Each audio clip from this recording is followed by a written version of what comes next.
Bom, olá para os estudantes da unidade prisional de Itabuna e de Teixeira. Eu estou fazendo essa gravação aqui para que vocês tenham a oportunidade de assistir essa conversa que eu vou ter aqui com a professora Carolina Bessa e refletir mais sobre os conceitos que a gente trabalhou, né, no componente curricular até aqui. E a partir dessa escuta, dessa conversa, vocês tenham mais elementos para desenvolver na avaliação escrita final que a gente vai fazer, possivelmente na semana que vem. Então, o horário que vocês vão estar vendo esse vídeo vai depender aí, obviamente, da dinâmica de cada unidade, mas a expectativa é que todos vocês tenham acesso a esse material para poder compreender melhor o que foi discutido e conseguir desenvolver melhor os conceitos. Eu convidei a professora Carolina Bessa para conversar comigo sobre os conceitos, é uma professora que tem bastante experiência na temática do componente de universidade e sociedade e também na experiência do ensino superior em unidades prisionais, mas antes eu vou pedir só para ela se apresentar e depois eu vou fazer algumas perguntas, ela vai desenvolvendo. Obrigada, professor Sandro. Quero cumprimentar todos os estudantes, dizer que é uma alegria estar aqui com vocês, né? Esse é um momento importante de encerramento, né, de semestre, mas também de vislumbrar continuidades. Eu trabalho no campus da UFSB na cidade de Porto Seguro e tenho formação tanto no âmbito do direito como da educação, né? Trabalhei com educação em prisões nos estados de Minas Gerais e São Paulo, tanto fazendo práticas educativas dentro do sistema prisional e do sistema socioeducativo também, quanto pensando, né, políticas para a educação, né, dentro desses espaços. Então, agradeço o convite e fico à disposição.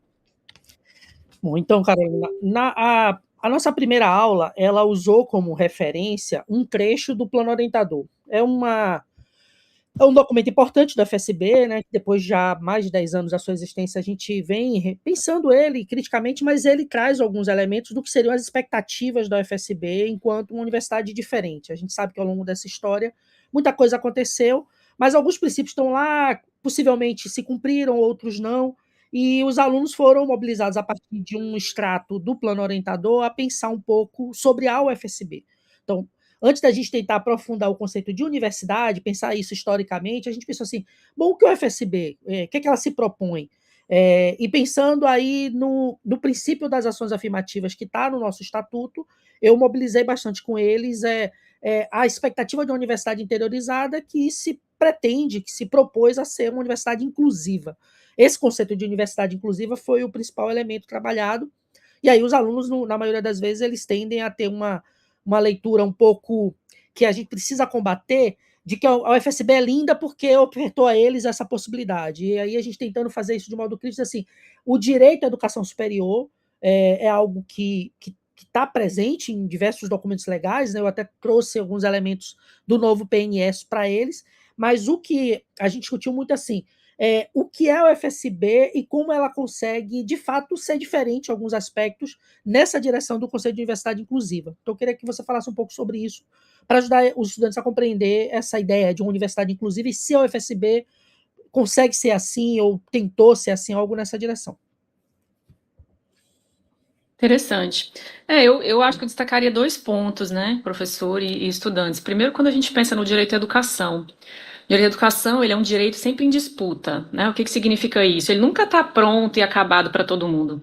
Então, embora hoje a gente tenha marcos legais bem firmes, né, com relação a que todas as pessoas, independentemente da idade, independentemente da região, inclusive pessoas que estão privadas de liberdade, pessoas idosas, né, pessoas jovens e adultas, pessoas com deficiência, pessoas travestis e transexuais, enfim. Então, hoje a gente tem uma garantia que está lá na Constituição de 88, mas também está na Lei de Diretrizes e Bases, né, da Educação, que é a lei mais importante para nós, dentro da educação na escola e na universidade, que diz para nós o seguinte, olha, é direito de todas as pessoas ter acesso ao ensino, né? Pensando que educação é algo que vai além, que a educação a gente vive em casa, na escola, na rua, na prisão, enfim. A gente aprende e ensina o tempo inteiro, mas é na escola e é na universidade que a gente tem acesso a esse conjunto mais sistemático, né, de conhecimentos que o ser humano foi produzindo e ainda produz ao longo da vida. Então, eu acho que um ponto os direitos humanos e o direito humano à educação, ele é uma conquista, né, para a sociedade brasileira. Por quê? Quando a gente pensa nas primeiras escolas e também nas primeiras universidades, elas não eram para todo mundo. Né? Então, eu não tinha direito de ir em qualquer escola, em qualquer universidade, falar assim, olha, eu quero estudar. né? Seja como uma pessoa do interior, seja como uma mulher, por exemplo. Assim como pessoas negras, né? Então, quando a gente pensa nas escolas de primeiras letras, né, no século XVIII, ali, XIX, a gente vai ter escolas só para pessoas brancas, né? Em que pessoas, filhos de escravizados, não tinham direito de estudar. Pessoas com doenças contagiosas também eram proibidas de adentrar os muros da escola, né?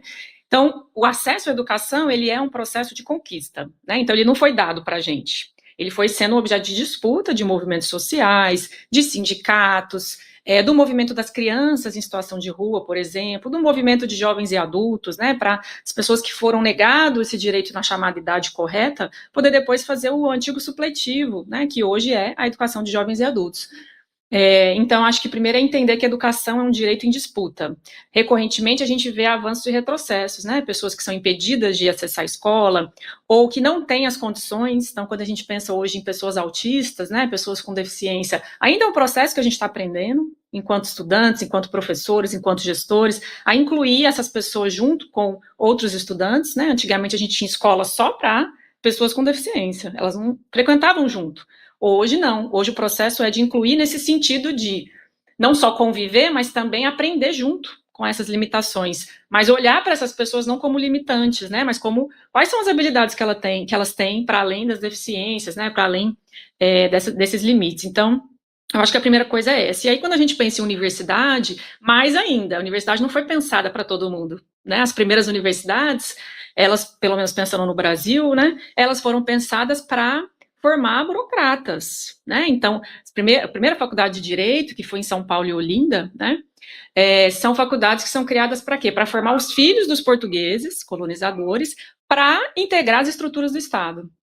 Né? Então, não foi todo mundo vai ter direito à faculdade de Direito para poder formar advogados que vão defender a população, né? Que vão promover a inclusão, não. Então, a história do acesso ao ensino superior é uma história de exclusão, não é uma história de inclusão. Por isso que a luta pela inclusão é tão recente.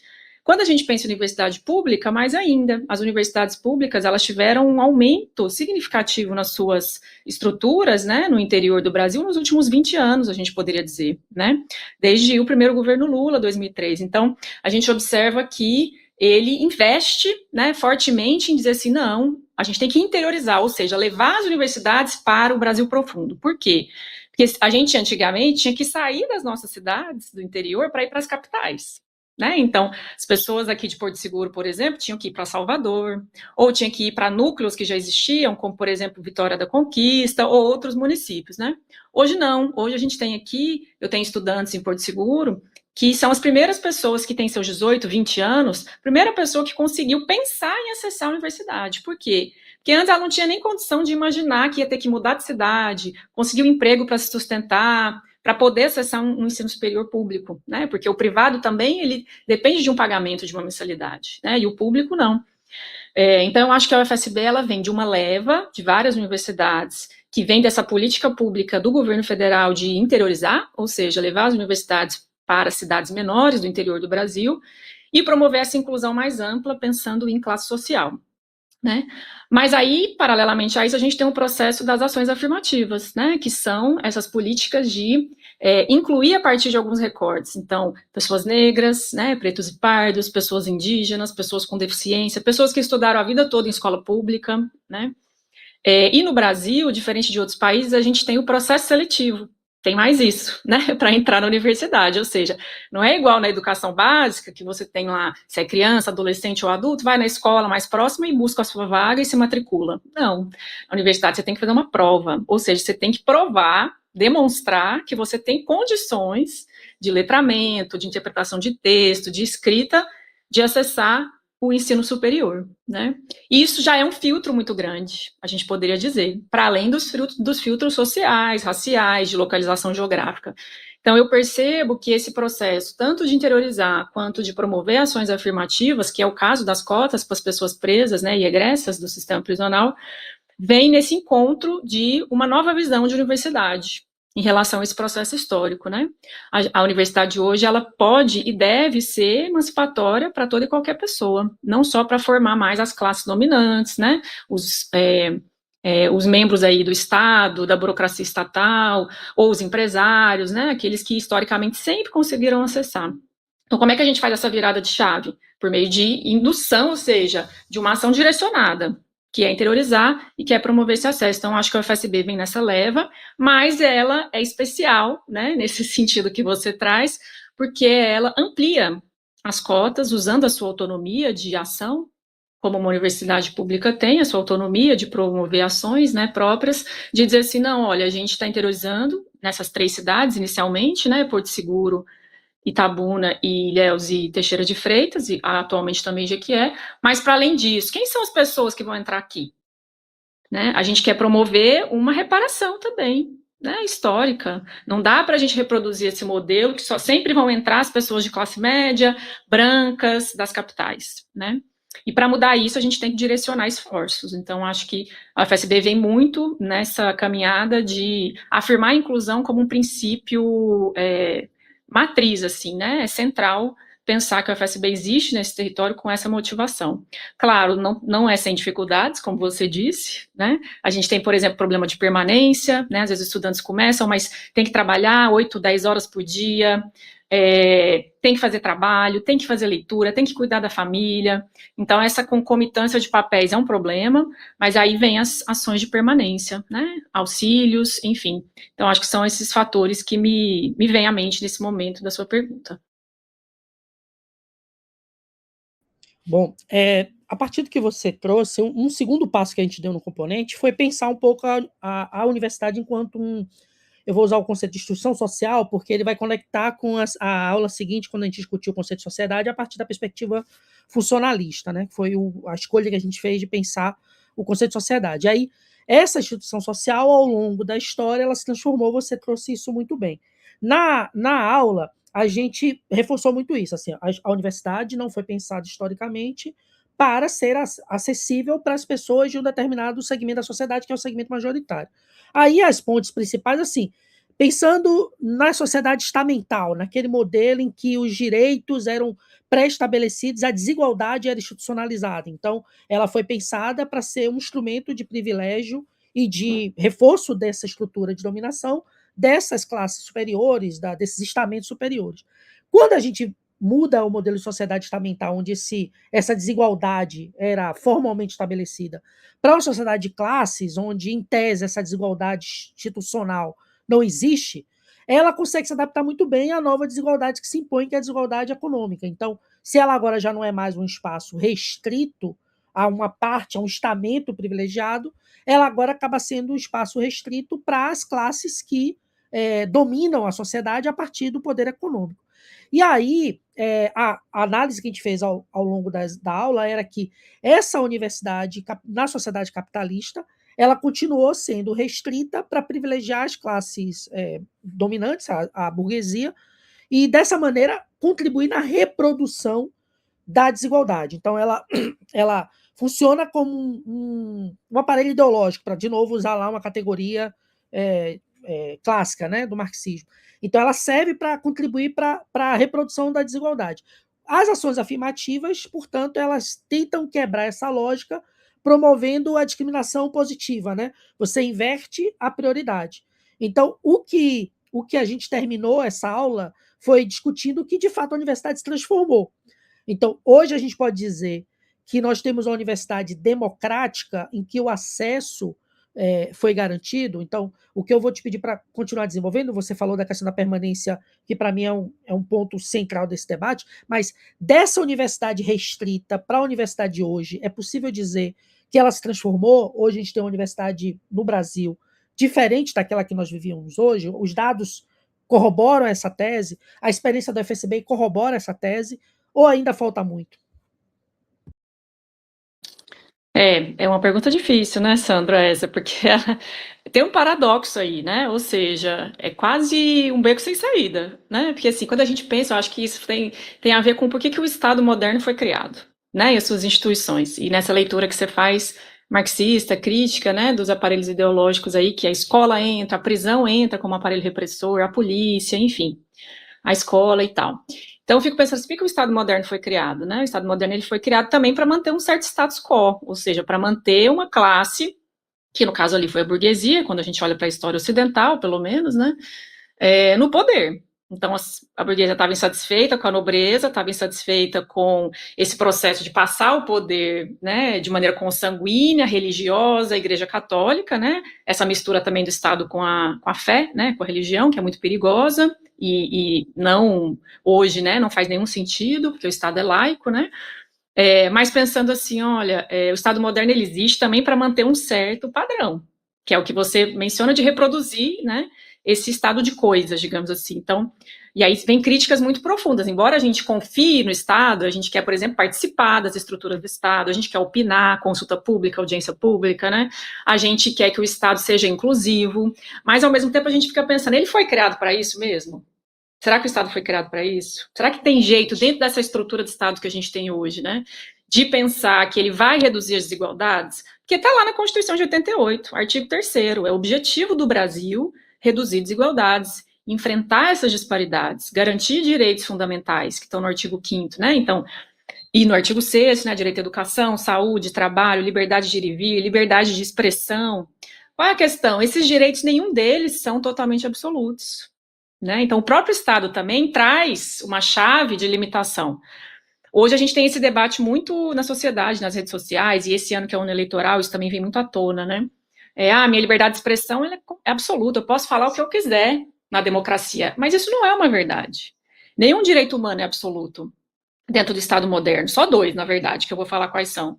Então, a minha liberdade de expressão, ela está limitada pelo próprio Estado no âmbito dos direitos fundamentais. Eu não posso discriminar uma pessoa por meio da minha expressão, eu não posso ser racista, né? Eu não posso ser homofóbico, enfim, eu não posso ser capacitista, que é o preconceito contra as pessoas com deficiência. Há um limite aí. E se eu não limito a minha liberdade de expressão, o próprio Estado pode me responsabilizar, me punir no limite, né? Tanto que racismo é crime.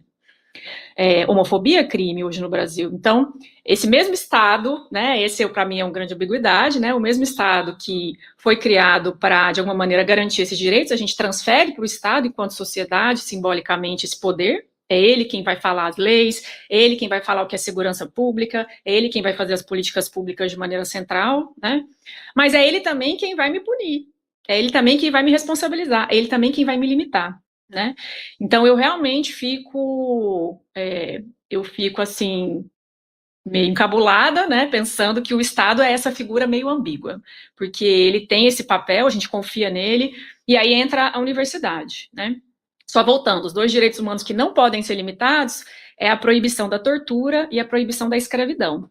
Esses são os únicos 2 direitos humanos que não têm limitação. Todo o resto tem, até liberdade sindical. Né? Todos os outros direitos humanos a gente pode ser limitado. Então, muitos professores falam assim, mas eu tenho liberdade de cátedra, né? Que é essa liberdade de fazer a minha aula do jeito que eu achar certo.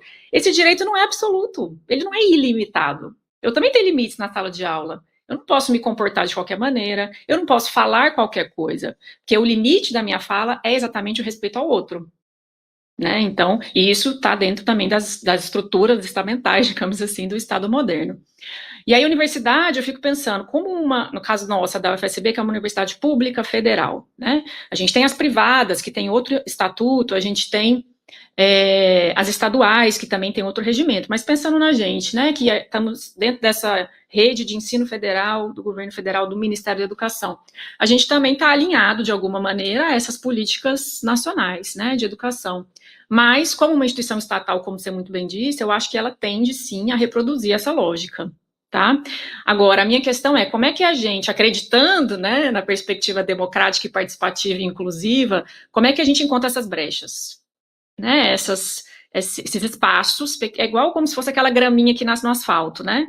A rua está toda asfaltada, de repente você vê uma folhagem ali nascendo no meio do asfalto, né? Como é que a gente encontra essas brechas para poder florir algumas coisas dentro dessa estrutura, que é uma estrutura de reprodução de desigualdade? Então, eu acho que, primeiro, é um processo de disputa, né, Sandro? Eu acho que a gente não consegue dizer que ele é todo igual em todas as universidades, e é uma disputa interna e externa, eu fico pensando, né? Porque dentro do próprio Estado, pensando na universidade como Estado, né? As opiniões são muito diversas, as visões de mundo são muito diversas sobre a própria universidade, e isso gera um cenário interno também de conflito, de disputa, o que é certo, o que eu acredito, será que essas ações afirmativas todas, né, são fundamentais? Eu acredito que sim, né? Eu aposto muito nisso. Eu acho que sem isso a gente teria uma universidade ainda muito parada no tempo, né? E muito excludente. Mas, por outro lado, a gente sabe que aquelas pessoas mais conservadoras, que não só não apostam, como não investem também, porque isso é um investimento de dinheiro, de recurso público, né, para que isso aconteça, acaba sendo mesmo uma luta, né, permanente de assim, vamos manter essa postura e vamos acreditar nisso. Assim como qualquer outro direito, eu acho que é um processo de disputa permanente, ou seja, nenhum direito está totalmente dado, né, gente? Nenhum direito está pronto e acabado. Isso a gente tem clareza hoje. A gente conquistou esse direito da universalidade da educação, da universidade pública interiorizada, mas ele pode ser retirado também de nós. Não há garantias de que isso continue, né, a médio e longo prazo. Então, a gente se manter muito alertas enquanto sociedade. E além desse conflito interno, eu acho que tem um conflito externo. Muitas pessoas de fora da universidade olham e falam assim: nossa, mas para que tantas políticas de inclusão? Né? Ora, mas isso é muito, facilita muito, né? Aí entra a ideia da meritocracia, né? Ah, só quem consegue, só quem se investe e tal. E esquece do processo histórico, que nos excluiu, a maior parte da população brasileira, intencionalmente, né? O Estado excluiu a gente dessas políticas. Então, eu diria que é ambíguo, ou seja, tem dois lados, há um paradoxo de difícil solução, mas eu acho que a gente precisa se fortalecer nesses grupos que vão encontrando essas brechas no asfalto aí para poder crescer, né, algumas folhagens. Bom, então, à medida que a gente fazia esse movimento de tentar entender a universidade ao longo da história e perceber que, de fato, ela se transformou. E aí você traz elementos novos de que essa transformação ela está em movimento e ela pode avançar como ela pode recuar. Ao pensar a partir desse pressuposto, a gente chegou na discussão sobre o conceito de sociedade. Como eu falei, a gente optou pela perspectiva funcionalista, que pensa a universidade, e usei aquela metáfora clássica que o próprio Durkheim trazia, de que a sociedade é como um corpo humano, um organismo em que as partes cumprem um papel, né, uma função social. A gente trabalhou alguns conceitos bem definidos assim. As instituições sociais, dentro desse corpo que é a sociedade, cumprem uma função social, e a função de uma contribui para a função da outra. Quando cada uma está cumprindo a sua função direitinho, a sociedade é mantida de modo regular, sem alteração, porque a mudança social não é algo desejado. Geralmente a mudança social leva à anomia social, que foi um outro conceito que eu trouxe lá, de novo, a partir da perspectiva funcionalista. Só que aí, quando a gente vê que a universidade ela também pode ir se transformando suavemente por dentro, né? Você trouxe a possibilidade da autonomia, de fazer essa contra-hegemonia ali, de tentar mudar, ela também vai ajudando a mudar a sociedade. Então, essa dinâmica entre a universidade e a sociedade, no seu lugar de uma instituição social que tem uma função social para esse todo que é a sociedade, à medida que a universidade vai mudando suavemente, ela vai também fazendo com que a sociedade se altere, mude, né, sem criar uma anomia social. Ou seja, não é uma revolução, mas há ali um processo em que, à medida que a universidade muda, ela vai mudando a sociedade e vai mudando as outras instituições sociais. E aí a gente, para usar o conceito de instituição social e pensando a universidade como a instituição social que a gente está priorizando, a gente foi na outra instituição social que muito nos interessa, que são as prisões. Né? Então, a instituição social prisão, ela cumpre também um papel social, né? Ou melhor, uma função social para a sociedade, e nessa relação nova dela com a universidade, as coisas estão se movendo ali. E aí eu tentei discutir um pouco sobre o conceito de instituição total, tendo o presídio enquanto um modelo de instituição total, e pensando como que ele também é dinâmico, como ele também é dotado de direitos, né? E que, à medida que ele cumpre a sua função social na sociedade, ele vai também mexendo com a sociedade. E aí eu queria que você, a partir da tua experiência, sobretudo na perspectiva do direito, falasse sobre a dinâmica dessa instituição total, que é a prisão. De que ela é parte da sociedade, que ela tem uma função social para a sociedade e que ela também é dinâmica. E aí, certamente, você vai ter elementos para ajudar os alunos a pensarem o conceito de sociedade enquanto organismo composto por partes, a partir agora dessa outra parte, que são as prisões, que foi o objeto ali que a gente utilizou para ampliar a concepção de sociedade. Outra pergunta bem tranquila, só que não, né? Bom, assim como a reflexão sobre, eu acho que essa é uma reflexão que, né, quando a gente estuda e qualquer assunto, né, é importante a gente fazer. Por que que existe isso? De onde nasceu, né? Quais são as origens disso? Acho que ajuda muito a gente a pensar os desdobramentos de como está hoje. Então, quando a gente pensa em instituição prisão, né, sistema prisional, a gente fica pensando, por que que a prisão foi criada, né? Então, a prisão, ela vem muito da ideia, tem um fundo também religioso, católico, cristão, né, de penitência, de fazer sofrer aquele que errou dentro de um conjunto de regras, né. Isso nasce numa ideia muito moralista, né, da própria igreja, de ter ali as penitências, né, então você tem que se purificar, digamos assim, de um pecado, né, esse é o fundo das primeiras experiências prisionais, a gente diria, né, mas também nasce do primitivismo, digamos assim, dentro do direito, né, da ideia de direito, de que a pessoa que rompe a lógica do Estado, né, ou rompe aquela regra comunitária, ela não merece, não mereceria, né, mais usufruir das benesses daquela sociedade, daquele grupo, né. Bom, as prisões, elas vão ganhando, no sentido moderno, uma ideia muito de que ela vai servir para tratar aquelas pessoas, uma ideia de tratamento, né, que dentro do direito tem uma área que chama criminologia, que estuda isso, sobretudo a criminologia mais positivista, mais, eu diria, clínica, né, que vai falar assim, não, tem determinados sujeitos na sociedade que estão mais propensos a romper as regras, e essas pessoas têm que ser logo identificadas para ser banidas da convivência social, porque elas fazem mal, né, e aí surge dentro do direito uma ideia de direito penal do inimigo. Então eu tenho que pegar esses aspas inimigos e separar eles das pessoas que não são inimigas, que são amigas, né, que são boas. Acontece que historicamente a gente viu que as prisões foram ganhando várias conotações. A gente já teve prisões fábricas com trabalhos forçados, né? Então, hoje quando a gente fala que o direito à proibição da escravidão é absoluto, é também por conta de experiências dramáticas em unidades prisionais no mundo, né? Não só do Brasil, eu estou falando, de obrigar as pessoas ao trabalho forçado, né? Isso na ditadura militar foi uma realidade no Brasil, no próprio processo de colonização, na escravidão também, né? As pessoas loucas também, que têm questões de saúde mental dentro dos hospitais de custódia, a mesma coisa, né? Então, graves violações de direitos humanos sempre aconteceram dentro desses espaços segregadores, né? Sejam hospitais, sejam prisões, sejam escolas, né? A própria escola muda também enquanto instituição, né? Deixa de punir e hoje a gente fala em gestão democrática, em dialogar, em cultura de paz, em mediar conflito, né? Mas a prisão, ela muda ao longo da história, digamos assim, ela sai dessa primeiro objetivo estritamente punitivo, de fazer a pessoa sofrer, se purificar, sua penitência, e ela começa a ganhar uma roupagem, que é uma roupagem meio assim, invernizada, eu diria, de, não, vamos tratar essa pessoa para ela melhorar ali dentro, né, como se fosse possível melhorar uma pessoa dentro da prisão separada da sociabilidade, e depois ela volta para a sociedade renovada, né? Só que isso tem um problema. O problema tá, você coloca no indivíduo toda a responsabilidade pelos conflitos sociais e até pela construção das regras. Porque quem diz o que é crime e o que não é a lei.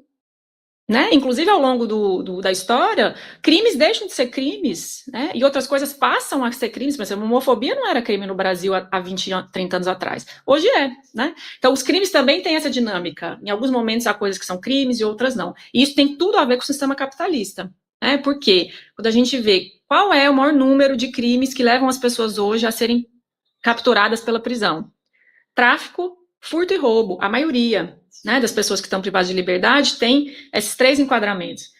E, se a gente for olhar em furto e roubo, são o quê? Crimes contra o patrimônio, né, que tem muito a ver com o sistema capitalista propriamente, proteger o patrimônio, né.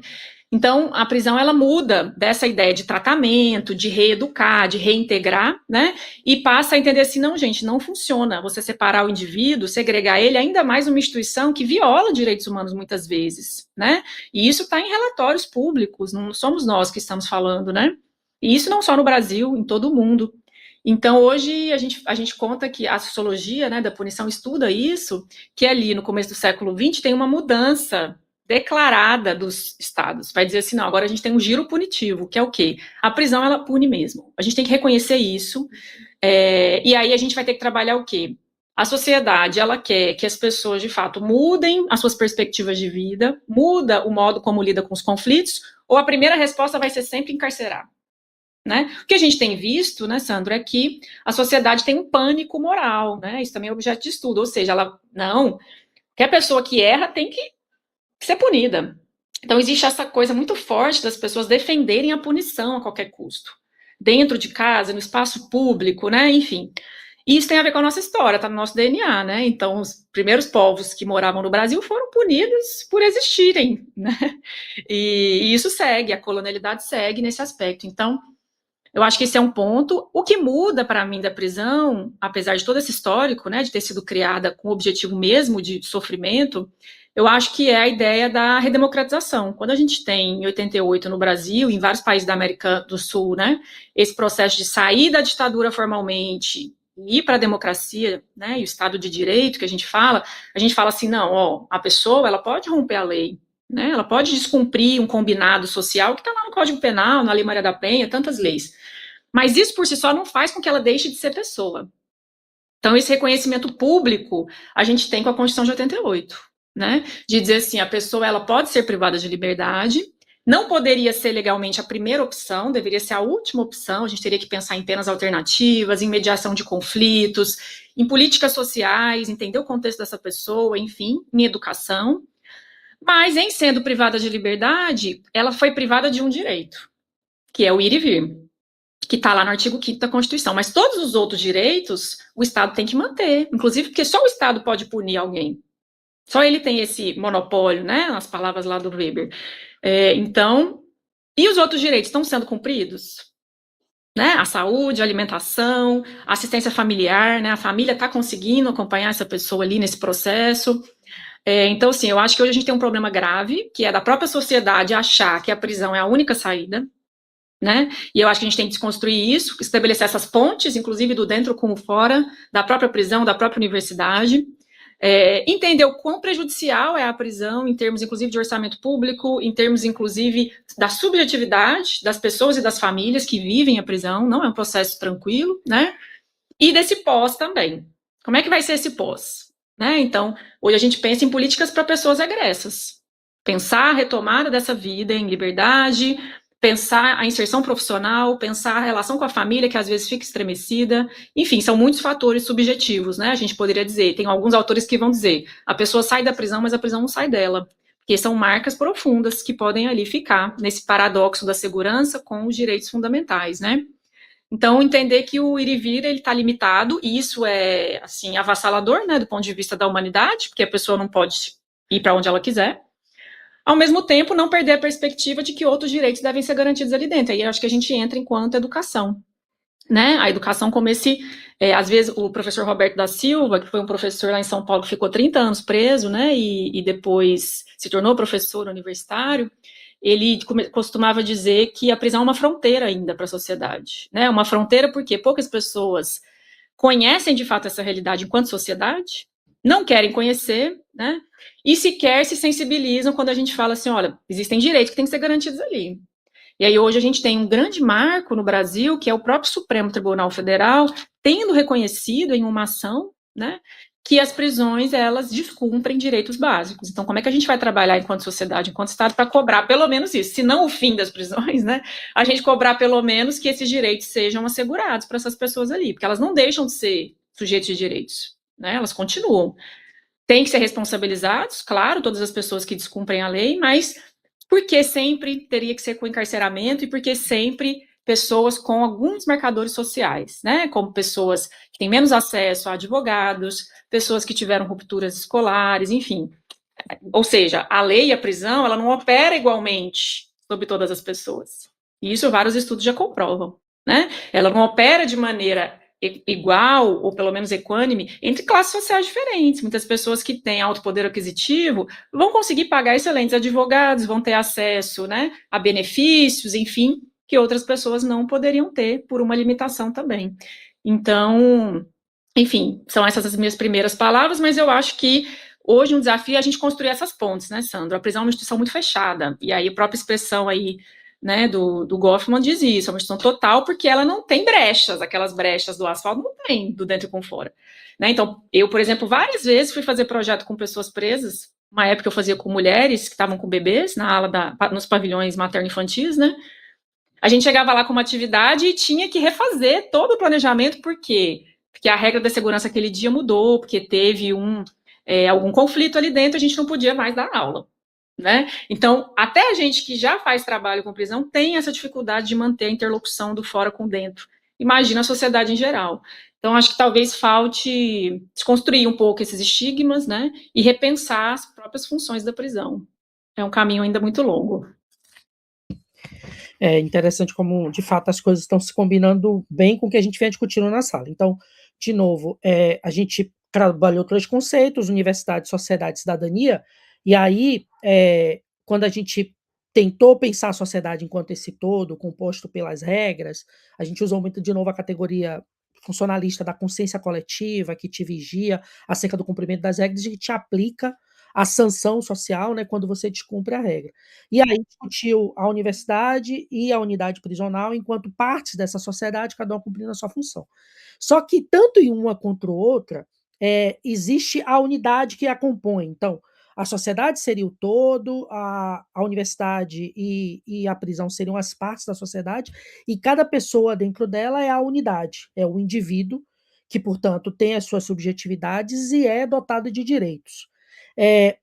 O exercício desse direito na universidade pressupõe o reconhecimento das regras da universidade, e o exercício desse direito na unidade prisional pressupõe o reconhecimento dos direitos, né, e das regras daquele espaço.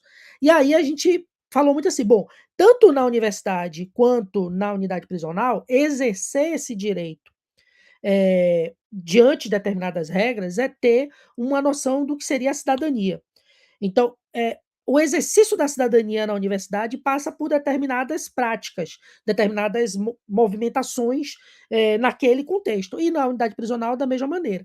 Mas ao fazer esse debate, o principal que a gente quer, e aqui é legal destacar isso, a gente tem uma liberdade aqui de tratar, de pensar a formação acadêmica para formação profissional, digamos assim, né? Então, a gente está aqui dando aula para os alunos no sentido de contribuir para a formação profissional. Mas no componente de universidade e sociedade, eu destaquei isso na primeira aula, ele tem um objetivo muito interessante no nosso modelo, de que desenvolver no aluno a percepção do que é a universidade, né, e como que ele vai transitar nela ao longo do tempo.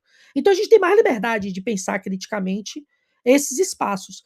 Por isso é que a gente discutiu muito o conceito de cidadania e como que ele pode ser exercido também dentro da unidade prisional.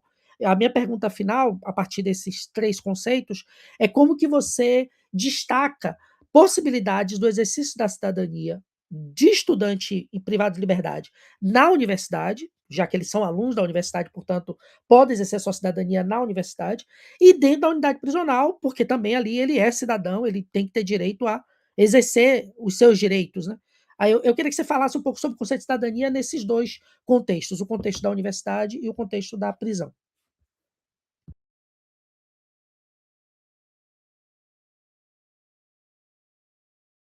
Então, Sandro, vamos lá. Primeiro, assim, eu acho que a cidadania, a ideia de cidadania, né, vem da ideia de cidade, né, vem muito dessa matriz eurocêntrica de polis, né, lá na Grécia Antiga, de aquele que fazia parte da cidade, aquele que poderia opinar nos rumos da cidade, né, numa visão bem simples, né, mas é basicamente isso. Então, quando a gente fala de cidadania, a gente está falando daquele que é considerado parte de um coletivo, né. Por muito tempo, pessoas privadas de liberdade foram encaradas como não cidadãos, né, porque um dos efeitos legais de quando a pessoa é condenada, né, não os presos provisórios, mas quando a pessoa é condenada ali por um juiz criminal e tal, é a suspensão dos direitos políticos, né, ou seja, a pessoa não pode votar e nem ser votada, quem tem a condenação. Porém, os direitos políticos não são os únicos direitos que a gente tem de cidadania, né, então existe muito essa visão superficial, então a pessoa presa não é cidadão porque não pode votar, ou porque perdeu o documento, ou porque não tem mais acesso à sua RG, CPF, enfim. Mas isso não tira da pessoa privada de liberdade a cidadania, né, de maneira completa. Tira dela um dos feixes, digamos assim, né, uma das frentes de cidadania, que é a participação política, né, que é, inclusive, poder fazer concurso público, né, a pessoa não pode ter, ele está respondendo processo, ou outras atividades, né, na sociedade. Então, acho que primeiro é entender o conceito de cidadania. O que é cidadania? Vem dessa ideia de fazer parte de um coletivo, de uma sociedade, e poder dele participar. Na Grécia Antiga, só eram considerados cidadãos, né, atenienses, os homens, pensadores, né, mulheres não eram, pessoas com deficiência não eram, enfim, pessoas presas não eram. Então, acho que a cidadania ela vem também num crescente de entender que todos, nasceu com vida, é cidadão. Você pode nem ter certidão de nascimento ainda, mas você tem direito a um atendimento médico humanizado, né? Você tem direito de ser acolhido no mundo. E aí o Estado entra nesse processo, né? Então a cidadania, assim como os direitos humanos, é um processo de conflito e de luta. Não é porque eu ganhei um direito que ele está garantido. Eu preciso lutar para exercer ele, né? Isso é uma outra dimensão. E aí, quando a gente pensa nesses direitos e deveres, porque a cidadania também envolve deveres, né? O próprio ato de votar é um ato que hoje tem essa dupla camada, né? É um direito, mas também tem um dever ali político, né, cívico, de participar da escolha dos nossos dirigentes, legisladores e tal.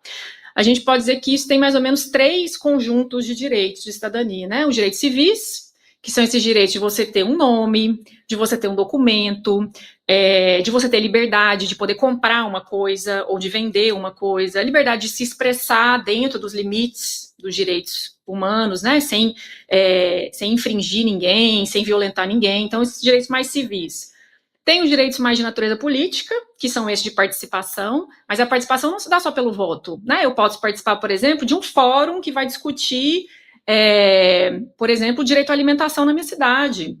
Eu posso participar de uma consulta pública sobre o que eu acho que tem que ser priorizado na educação nos próximos 10 anos, né? Então, hoje a gente tem vários meios de participar. Eu posso, por exemplo, ser conselheiro, quero ser do Conselho Municipal de Direitos da Criança, né? Então, a participação hoje, ela tem um leque de opções que a gente pode fazer. Inclusive, eu posso criar um coletivo autônomo, né? De, por exemplo, mulheres contra a violência. Isso é um modo de participar, né? Politicamente. E aí eu vou fazer um parênteses, né? Eu conheci, há mais de 10 anos atrás, a universidade na prisão lá na Argentina, em Buenos Aires. E lá existe universidade na prisão há 40 anos, né? E lá eles já estão tão assim, avançados nessa discussão de uma política nacional que os presos têm sindicato dentro da unidade prisional. Sindicato Único de Trabalhadores Privados de Liberdade. Porque trabalham dentro da prisão, empresas, né, como aqui no Brasil, mas também para defender seu direito de participar das escolhas, né? Enfim. Então, só para falar das possibilidades bem aí corajosas, né, de pensar a participação. Então, veja, além dessa esfera civil, da esfera política, a gente tem também a esfera social, que são outros direitos que a gente tem, para além desses individuais e políticos, que são de ter acesso a políticas de natureza coletiva, como, por exemplo, assistência social hoje, né? É uma grande política que abarca coletividades. O direito ao trabalho, políticas de trabalho, né? Então, a gente tem hoje uma série de órgãos públicos que vão promover oportunidades, né? Educação é um direito clássico social. Que você consegue tanto ter grupos com direitos específicos, como, por exemplo, crianças. Hoje a criança tem direito à educação infantil desde que ela nasce, que é a creche, né? Embora só seja obrigatório a partir dos 4 anos, os bebês têm direito à educação. Olha que coisa mais, né, avançada. Isso não era assim no Brasil antes da Constituição de 88. Então, embora a gente tenha coletivos que a gente identifique como pertencentes desses direitos sociais de cidadania, eles também podem ser individualizados. Então, por exemplo, se eu tenho um filho de 6 anos que não consigo vaga na escola municipal, eu posso ir lá no fórum ou na Defensoria Pública e exigir esse direito individualmente, embora ele seja um direito de todas as crianças, né? Então, eu consigo individualizar esses direitos também. E os direitos últimos, eu diria, uma outra dimensão desses direitos seriam os direitos mais ligados à solidariedade, aqueles mais difusos, né, que a gente não consegue individualizar. Por exemplo, o direito ao meio ambiente de saudável ou sustentável, né? Então, a gente tem problemas gravíssimos ligados a catástrofes ambientais, a enchentes, né? A queimadas, enfim, a desmatamento, que afetam mais alguns grupos do que outros, dependendo da região da cidade. Falta de saneamento básico, né? Falta de acesso à água potável. Tudo isso são direitos que a gente não individualiza. Eles são realmente assim espalhados, e isso também é cidadania, né? Então, eu não ter acesso à água potável interfere na minha existência, né? Eu não conseguir ter uma alimentação minimamente saudável. Então, eu diria que a cidadania vai perpassar todas essas dimensões de direitos. E como que a gente participa disso é uma primeira questão, e como que a gente luta para que não volte a gente a ter um retrocesso, né? Que é o que a gente chama de proibir o retrocesso social. Eu não posso perder esse direito. Então, hoje, os jovens e adultos têm direito, as pessoas presas têm direito à educação. A gente não discute mais esse direito. O que a gente discute? Como que eu vou acessar ele? Como é que eu vou ter acesso a isso? Como outras pessoas, né? E aí vem as políticas específicas. Então, quem está preso tem que ter políticas específicas. Quem é pescador, quem mora no quilombo, quem mora numa comunidade indígena, também tem que ter uma política específica, que ela não vai conseguir acessar a mesma educação de quem não mora no quilombo, de quem não mora na comunidade indígena, né? E aí, como que a gente participa? Eu acho que é primeiro a gente tendo consciência desses direitos, ou seja, a gente saber que tem esses direitos, e que isso foi um processo de luta difícil, que não foi dado pra gente ali de mão beijada, né? E como que eu luto para que ele não volte a ser excluído da minha existência, enquanto grupo, enquanto indivíduo, né? Então, acho que o primeiro processo é esse, entrar em contato com esse conhecimento, com essa informação, muitas vezes, né? E o segundo é como é que eu me organizo para exigir, que é o que a gente chama de exigibilidade, né? Para exigir que ele aconteça na minha vida real. Porque uma coisa é previsão legal, que a gente vai chamar de igualdade formal de direitos. Outra coisa é a igualdade de oportunidades, que não é igual para todo mundo, o capitalismo está aí para mostrar isso, né? Então, eu diria que a consciência, a informação, o conhecimento sobre os direitos e como que a gente pode ser multiplicador desses conhecimentos também, né? Então, fazer práticas de circular esse conhecimento na nossa família, nos nossos amigos, nos nossos colegas, enfim. Depois, a participação. Aí a participação já vem com um outro impulso, né? Que é o impulso de eu querer fazer parte de processo de luta. Né? Luta no bom sentido, né? No sentido de, por exemplo, estabelecer canais de comunicação com quem pode implantar esses direitos. Na prisão, são os gestores, né? São ali os coordenadores na área da educação, da segurança, do trabalho, das políticas de cultura. Hoje, na prisão, a gente tem um conjunto amplo de ações aí pelo Brasil. Por exemplo, grupos de leitura, projetos de remissão, mas, ao mesmo tempo, a gente tem as regras de segurança, né? Então, acho que o modo de participar, seja dentro da prisão ou na universidade, é conhecer esses direitos e estabelecer canais de comunicação organizados, que é o que eu falo muito com adolescentes, quando eu trabalho com adolescentes, seja adolescentes que estão cumprindo medida socioeducativa ou não, né? Você pode pedir o que você quiser dentro da sua realidade como sujeito de direito, reconhecendo seus direitos, mas não é de qualquer jeito, né? Então, a forma também importa, não é só o conteúdo. Então, estabelecer canais de comunicação a partir desse conhecimento e se organizar enquanto grupo, porque o coletivo sempre, o território coletivo, ele sempre nos protege.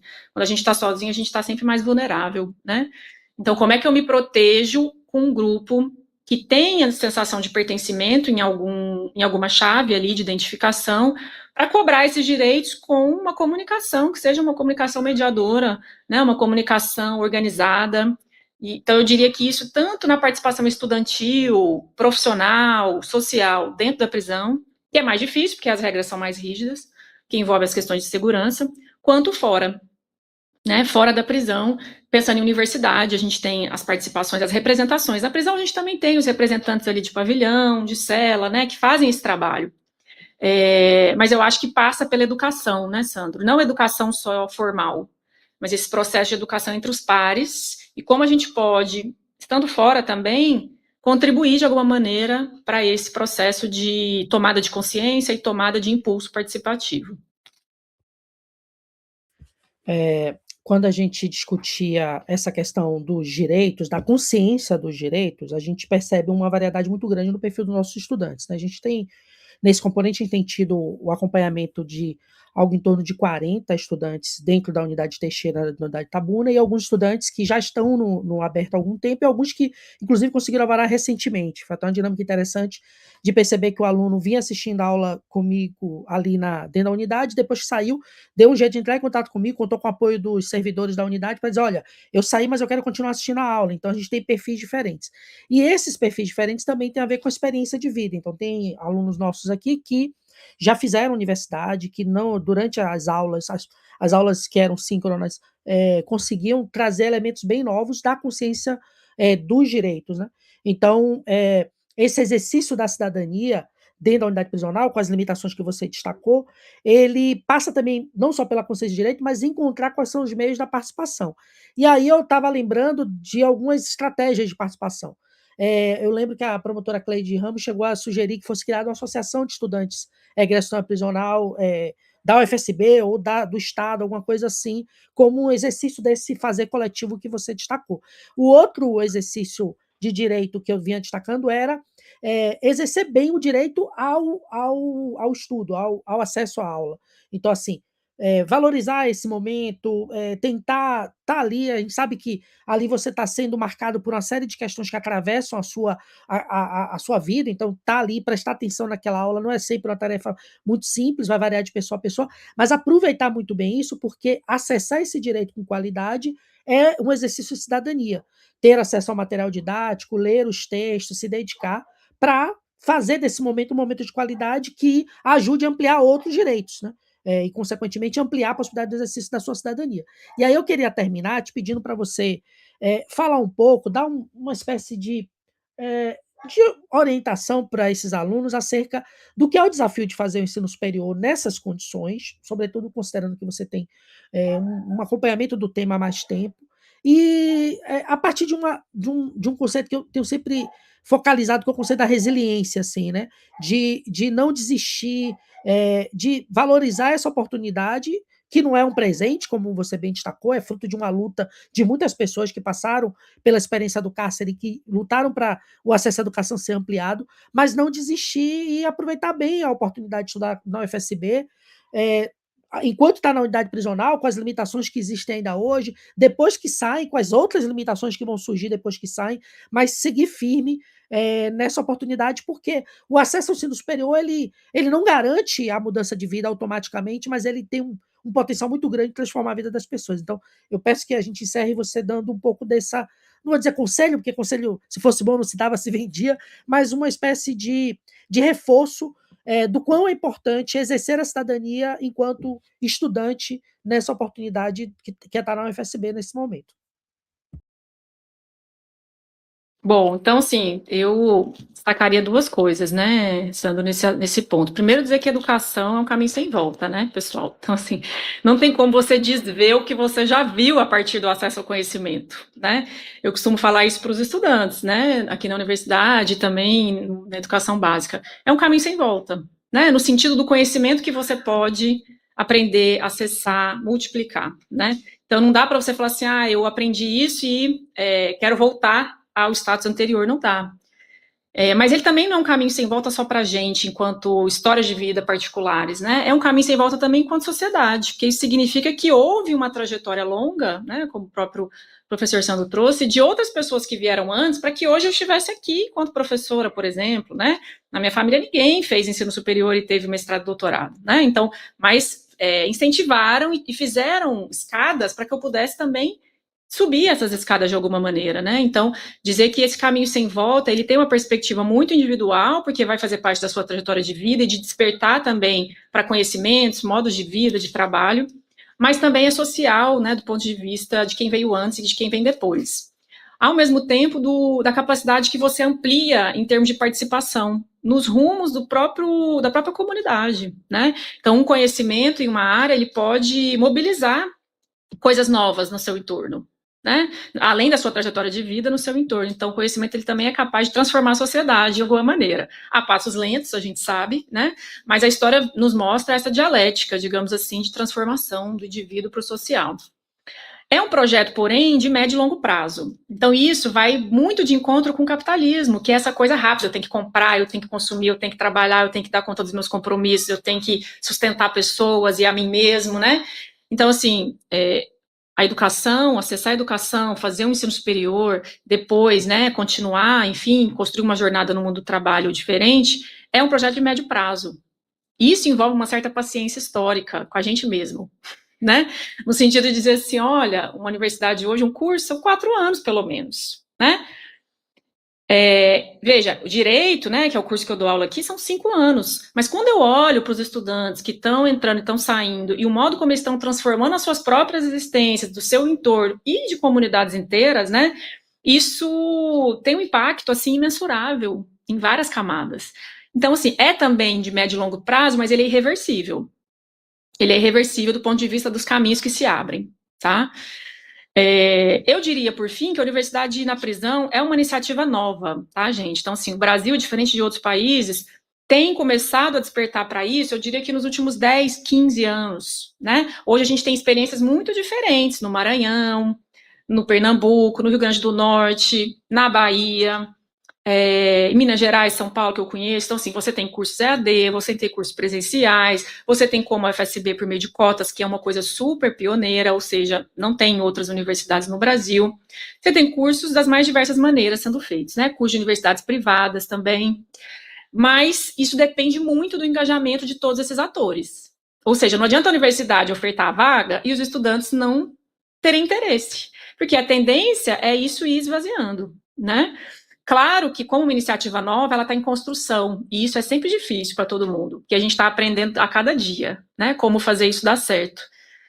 Mas eu diria que é uma aposta, na minha visão, que também é irreversível. Por quê? Porque as pessoas que já acessam esse ensino superior na prisão, elas podem, inclusive, vir a ampliar a cobrança para que outras universidades, para que outros estados, para que outras instituições passem a olhar para isso com seriedade, dizendo assim, não, eu tenho esse direito, né? Eu gostaria de acessar o ensino superior aqui, eu tenho acesso ao ENEM-PPL, né? Eu posso demonstrar um engajamento nisso. Então, a participação de vocês, enquanto estudantes, ela é, assim, eu diria que mais do que fundamental, ela é imprescindível, porque sem os estudantes participarem desse processo, não só processo de aulas, ensino, né, mas também desse processo de diálogo sobre essa ação. Então, hoje eu participo de muitos congressos, muitos eventos sobre esse tema no Brasil e fora também, em que a gente tem cada vez mais priorizado a participação de estudantes privados de liberdade e egressos, para que eles possam vir com protagonismo e dizer assim, olha, o que deu certo, o que eu gostei, o que não deu, porque só quem está privado de liberdade estudando nesse contexto pode trazer esse termômetro, né? Nós, como professores, temos um outro lugar, digamos assim, né? Quem nunca passou pela privação de liberdade tem uma outra experiência de vida, né, e tal. Mas os estudantes não, eles conseguem trazer. E aí eu trago mais uma vez o exemplo do professor Roberto da Silva, ele escreveu um livro, tá até com ele aqui do lado, depois eu posso mandar o PDF, professor Sandro, caso seja de interesse, compartilhar com os estudantes. Ele não existe mais esse livro para vender, né? Eu acho que as histórias de vida são muito legais, para entender esse cenário do que eu estou dizendo, a importância para si e para a sociedade, né? A história de vida de quem estudou dentro e fora da prisão, ou que teve experiência de encarceramento. O Roberto da Silva, ele, como eu disse, foi preso 30 anos, foi meu orientador, né, de pesquisa, e morreu há 3 anos. Ele ficou preso desde a primeira infância, na FEBEM, na antiga FEBEM, né, quando ainda era ditadura militar, ele nasceu na década de 50. E aí, na vida adolescente e adulta, ele se embrenhou, né, no mundo do crime, muito pela sobrevivência, porque é órfão, né, enfim, sem estrutura familiar, sem amigos, sem rede. Foi o caminho que ele conseguiu encontrar naquele momento. E estudou na prisão. Então, ele conta essa história nesse livro que se chama Os Filhos do Governo. Ele se via como um filho do Estado, porque ele não tinha mãe, ele não tinha pai, ele não tinha família. Quem era o pai e a mãe dele? Era o Estado. Muito nessa perspectiva funcionalista também, que o Sandro traz. E aí ele conta a própria história de vida dele e como que ele vai entrando em contato com a educação e outras políticas e como isso vai transformando a própria subjetividade dele, mas também a perspectiva dele de futuro, entendendo que isso é um projeto de médio e longo prazo, né? Então ele conta essa história nesse livro, Os Filhos do Governo, como a sua história de vida é também um método de estudo dele. Né? A própria história de vida como uma história de muitos grupos da sociedade brasileira que não tiveram esse acesso, né, quando deveriam ter, e precisaram arduamente investir nisso e lutar com apoio, né, de universidades, de instituições e tudo mais. Então eu investiria muito nesse protagonismo de vocês, enquanto sujeitos de direitos que são, né, embora privados de alguns deles nesse momento da vida, mas que isso não define a trajetória de vida por completo, né? É uma parte, claro, da trajetória de vida de quem passa pelo sistema de justiça, criminal e tal. Mas existem outras potencialidades aí a serem investidas, e eu acho que a educação é uma irreversível, um caminho sem volta, mas que eu recomendo muito, né? Falando por mim mesmo, recomendo muito, acho que muda a visão de mundo, muda a vida, de nossas vidas e do nosso entorno também. Bom, então eu encerro agradecendo muito, assim, destacar para os estudantes que esse componente, ele é um componente que abre o caminho para os outros, e aí cada dia mais específicos de cada curso, e que refletir um pouco sobre a universidade e a sociedade ajuda na trajetória acadêmica, mas também pensar sobre esse valor que a gente dá à educação nesse contexto. Então, lembrando aí que o componente ele se encerra a semana que vem com a avaliação escrita, tudo indica, a gente vai fazer ela presencial nas unidades, né? E queria agradecer mais uma vez a professora Carolina pela oportunidade ao longo desses anos de conversa sobre a política. Registro aqui que grande parte daquilo que a gente conseguiu desenvolver é a partir dessa busca inclusive muito crítica, né, de avançar no que a gente vem tentando construir, mas o caminho é longo e ele passa por esse exercício da cidadania de cada um de vocês como estudantes. Então, que esse componente tenha ajudado nessa direção, a gente vai ter a oportunidade de avaliar isso novamente, depois do fim do componente, e vou passar a palavra para a professora Carolina para se despedir, e a gente encerra aqui essa aula de revisão geral do que foi tratado no componente, preparando para esse momento aí de culminância, que é a escrita do trabalho final. Se despeça, Carolina, por favor, dos alunos. Obrigada, quero agradecer, Sandro, pelo convite, pela oportunidade, né? Quero agradecer aos estudantes também pela escuta e dizer que acionem, né, a universidade, acionem os processos educativos também, sempre que vocês sentirem necessidade de falar alguma coisa, né? Entendam que a universidade também está aberta para ouvir, né? Vocês, suas demandas. Então, participem sempre que possível também desses processos e continuem na caminhada que o futuro ele tem ainda muitos caminhos pela frente, tá? Muito obrigada e bons estudos. É isso. Tchau, gente. Até a próxima aula.